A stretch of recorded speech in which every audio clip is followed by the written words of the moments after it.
நீங்களாம் நல்லா இருப்பீங்களா? யாரை எதிர்த்து நின்னாரோ, யார் தன் ஆசையா கட்டின ஒரு சத்திரத்தை இடிச்சான ஆட்சிக்கு நிக்கணும்னு வந்தாரோ அவருக்கு எதிராக நடந்துட்டீங்களே. விஜயகாந்துக்கு பண்ண துரோகத்தை நாங்களே மறக்கல. கேவலம் ராஜ்யசபா சீட்டுக்காகவும் பணத்துக்காகவும் அந்த கட்சியே திரும்பி அடமானம் வச்சுட்டீங்களே பிரேமலதா. இதெல்லாம் உங்களுக்கு மனசாட்சி இருக்கா? உங்களுக்கு எப்படி இருக்கும்? இருந்தா எப்படி எடுத்துமே அங்க வைப்பீங்க?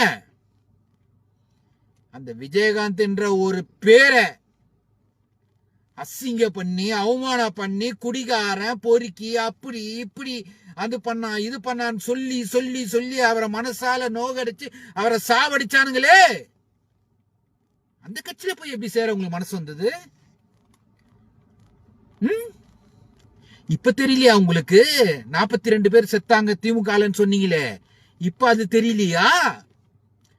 தமிழ்நாட்டுல கொலையும் கொள்ளையும் கஞ்சாவும் அபீனும் சுத்துதுன்னு சொன்னீங்களே திமுக ஆட்சியில, இப்ப அது தெரியலையா? காசு கண்ணை மறைச்சிச்சா பிரேமலதா அவர்களே? காசு கண்ணை மறைச்சிச்சா? பார், எதை ஒன்னாலும் மன்னிப்போம் நாங்க. ஆனா விஜயகாந்த் பண்ண துரோகத்தை நாங்க மன்னிக்க மாட்டோம். எந்த மானம் சூடு சொரண உள்ள மாவட்ட தலைவரும் மாவட்ட செயலாளரும் விஜயகாந்த் கட்சியில இருந்தா வெளியேறுவான். நான் சொல்ற சூடு சொன்ன இருக்கிற வெளியேறுவான். தினமும் விஜயகாந்த் ஸ்டேட்டஸ் இன்னைக்கு வைக்கிறீங்க பார் தொண்டர்களே, ஒவ்வொரு மனசுல வச்சுங்க. திமுக ஜெயிச்சா கூட ஜெயிச்சுக்கிட்டோம், ஆனா பிரேமலதா நிக்கிற ஒரே ஒரு 2 தொகுதி ஒரு தொகுதி கூட ஜெயிக்க கூடாது. இதுதான் நீங்க உண்மையா விஜயகாந்துக்கு காட்டுற அன்பு பாசம்.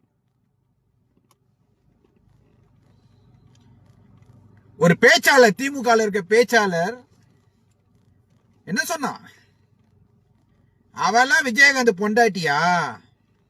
ரொம்ப வாய் கூசுது எனக்கு அந்த வார்த்தையெல்லாம் சொல்ல. அசிங்கமா இல்ல பிரேமலதா? உங்களுக்கு அசிங்கமா இல்ல? காசுக்காக தன் இவ்வளவு நாள் உங்களுக்காக உங்க கட்சிக்காக இருந்தா தொண்டை எவனையும் மதிக்கல.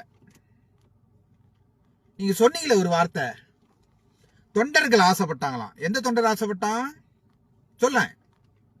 தொண்டர்கள் எதுக்கு ஆசைப்பட்டாங்க சொல்லட்டுமா? நானு அதிமுக கட்சியிலையும் தாவேகா கட்சியில விஜய் கட்சியில மட்டும்தான் உங்களை சேர சொன்னாங்க. நீங்க காசுக்கும் பணத்துக்கும் சீட்டுக்கும் உன் புள்ளிக்கும் உன் மச்சினனுக்கும் ராஜபா சீட்டு கிடைக்கணும்ன்றதெல்லாம் நீ போய் திமுக கட்சியில சேர்ந்திருக்க. இதான உண்மை, உலகத்துக்கே தெரியும். கேவலம் கேவலம் கேவலம். எவ்வளவு ஒரு ஒரு ஒரு நல்ல மனுஷன். எங்களுக்கெல்லாம் சோறு போட்டவையா விஜயகாந்த். இந்த சினிமால சோறு போட ஆரம்பிச்சு வச்சது அவர்தான். கேவலப்படுத்திட்டீங்களே. கேவலம் பணத்துக்காக சீட்டுக்காகும். எவ்வளவுலாம் அவர் அசிங்கம் பண்ணானுங்க, எவ்வளவு கேவலப்படுத்தினானுங்க. போய் அந்த கட்சியில சேர்ந்துட்டியே.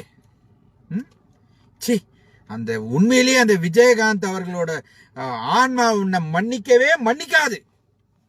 இனி நீ அவர் பேரை சொல்ல உன் வாயில அவர் பேரே வரக்கூடாது. மறுபடியும் சொல்றேன், எந்த மானம் உள்ள சூடு சொரண உள்ள எந்த கட்சி தொண்டனும் விஜயகாந்தோட தொண்டனும் மாடுதல் எவன் வெளியில போயிடு. நீதான் உண்மையான தொண்டன். இல்லனா நீ எல்லாம் தொண்டனே கிடையாது.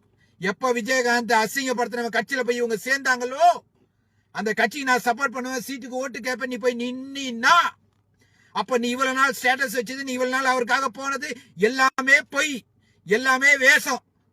எப்படி பிரேமலதா அவங்க இவ்வளவு நாள் வேஷம் போட்டு ஏமாத்தினாங்களோ அதேதான் நீங்களும் தொண்டர்கள் பண்றீங்கன்னு தான் அர்த்தம். இதுக்கப்புறம் உங்களோட இஷ்டம். நான் ஒன்னும் சொல்றதுக்கு இல்ல. ரத்தம் கொதிக்குதியா? விஜயகாந்துக்கு பண்ண துரோகத்தை, விஜயகாந்த் செத்ததுக்கு யாரா காரணம்?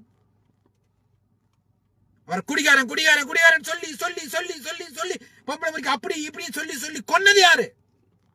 அந்த கட்சியோட போய் நீ சேர்ந்திருக்க.